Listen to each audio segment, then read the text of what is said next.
पीले दांत वाली बहू। रंजना कभी ब्रश नहीं करती थी। उसे कितनी बार उसके माँ बाप ने डांटा, लेकिन उसका कोई असर उस पर होता ही नहीं था, जिस कारण से उसके दांत पीले पीले हो जाते हैं। शादी के बाद।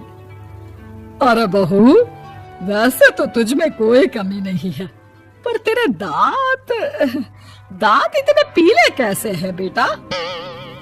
कैसे मतलब? कोई सर्जरी थोड़ी ना कराइए।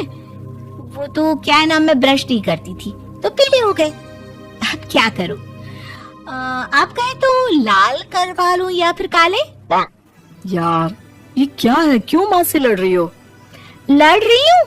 अरे मैं लड़ रही हूँ या ये बोल रही है कि दांत पीले है, पीले।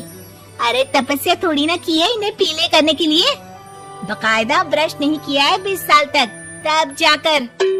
छी, कैसी बात कर रही हो? ये उस वक्त तो पीले नहीं थे जब हम लोग तुम्हें देखने आए थे। अरे तब साफ करवा लिया होगा डेंटिस्ट के पास जाकर। अब देखो कैसे पीले पीले लग रहे हैं। रंजना सास की तरफ गुस्से से देखती है। फिर शुरू हो गई पीले पीले पीले।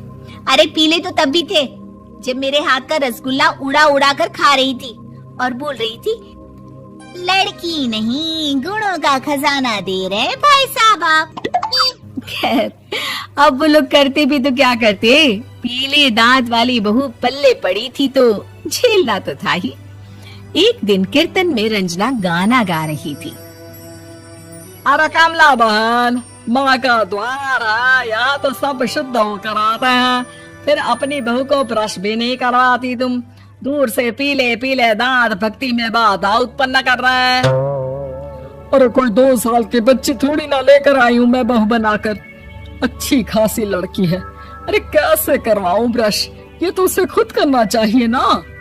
अब माँ बाप तो इसके जैसे तैसे निपटा दिए, ये नहीं सोचा कि सास कैसे संभालेगी।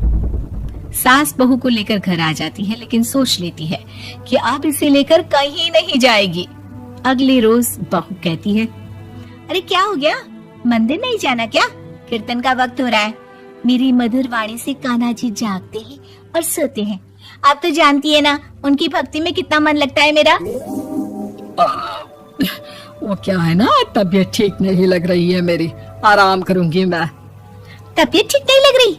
अभी तो मिथुन के गाने पर नाच रही थी आप, और अब बोल रही है कि तबीयत ठीक नहीं लग रही। अरे भक्ति में मन लगा लो सासू माँ, ऊपर जाना है, क्या मुंह दिखाओगी आप? हाँ? सास को बहू की बात पर गुस्सा आ जाता है। मैं क्या मुंह दिखाऊंगी, इसकी चिंता तो ना कर, समझी? अपने मुंह की चिंता कर, जो ये पीले पीले दांत लेकर हर जगह पहुंच जाती है। पता है लोग कितना मजाक बनाते हैं। ना जी ना, मैं नहीं जाना कहीं तेरे साथ। तो ये बात है, कोई ना, मत जाओ, मैं अपने कमरे में ही बैठकर भक्ति कर लूंगी। ऊपर वाला दांत थोड़ी ना देखता है, मन देखता है, भावना देखता है। और अरे बस बस, तू सब कुछ दिखा, बस ये सफेद चमकदार दांत ना दिखाना किसी को, है? जा यहाँ से। बहू को सास की बात का कोई फर्क नहीं पड़ता, वो तो जैसी थी वैसी ही रह जाती है। सुबह नहाकर किचन में खाना बनाना, फिर खाना खाना, कीर्तन भजन करना और सो जाना। एक दिन, माँ जी मैं सहेली के घर जा रही हूँ, शाम को लेट आऊंगी। हाँ, तो जाना, मैंने कौन सा तेरी आरती करनी है घर पर बैठकर। रंजना सहेली के घर जाती है, जहाँ वो पार्टी में जाने की तैयारी कर रही होती है। अरे शिखा, कहाँ जाने की तैयारी कर रही है? मैं गलत वक्त पर आ गई क्या? अरे नहीं यार, उल्टा सही वक्त पर आई है। मैंने ये साड़ी और ज्वेलरी निकाली है यार, शाम को इनके ऑफिस की एक पार्टी में जाना है। बताना कैसा लग रहा है ये सब? नहीं यार, इस ड्रेस के साथ तो वो वाली ज्वेलरी अच्छी लगेगी। हाँ सही बोल रही है, मैंने ध्यान ही नहीं दिया। वैसे तो हमेशा से मस्त फैशन सेंस रखती है। तो बड़ा जाती होगी ना पति के साथ पार्टी में। रंजना कुछ नहीं बोलती, बस सोचती है कि यार काश ये बात सही हो जाती, पर मैं क्यों नहीं जाती पार्टी में? क्या इन लोगों की कोई पार्टी होती नहीं होगी?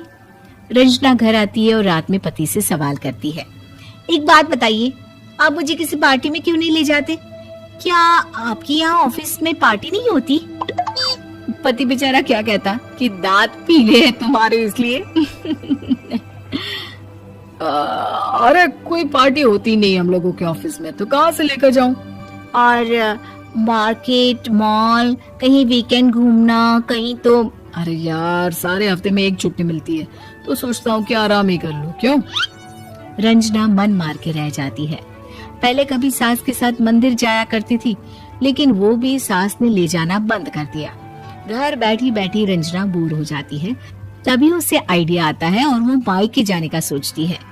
सासू माँ, 2 दिनों के लिए मम्मी के घर जा रही हूँ। अच्छा ठीक है, आराम से जा। और हाँ, माँ से कुछ अच्छी आदत सीख कर आना कि कैसे शरीर के हर भाग की तरह दांतों की सफाई भी जरूरी होती है, समझी? शुरू हो गई ना आप।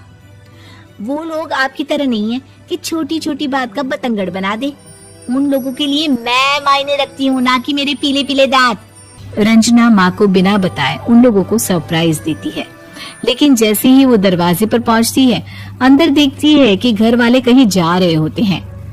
अब माँ, काश रंजना दीदी के दांतों वाली प्रॉब्लम नहीं होती, तो वो भी हम लोगों के साथ चलती ना बुआ जी की बेटी की शादी में। हाँ बेटा, लेकिन अब उसे कौन समझाए कि उसको उसके पीले दांत नहीं दिखते, लेकिन उसके आसपास के लोगों को कितना एम्बैरेसिंग फील कराते हैं। मुझे तो कितनी बार उसके स्कूल की टीचर ने शिकायत की कि उसके साथ कोई लड़की बैठना भी नहीं चाहती, और ना ही कॉलेज में कोई उससे बात करना चाहता था। लेकिन पता नहीं क्यों उसे ये बात समझ में ही नहीं आती। कोई कमी नहीं है उस लड़की में, बस यही कि दांत पीले हैं। वो तो भला हो जीजा जी और उनकी माँ का, जो दीदी को जैसी है वैसे ही रखा हुआ है। रंजना को अपने घर वालों की बात सुनकर बहुत दुख होता है। वो सोचती है कि वो क्या करे, लेकिन फिर वो सीधा डेंटिस्ट के पास जाती है, अपने दांत चमकाती है और कसम खाती है कि वो रोज ब्रश करेगी। अरे क्या हो गया? तुम तो 2 दिनों के लिए गई थी ना, पर कोई ना, अच्छा है, चलो आ गई तो।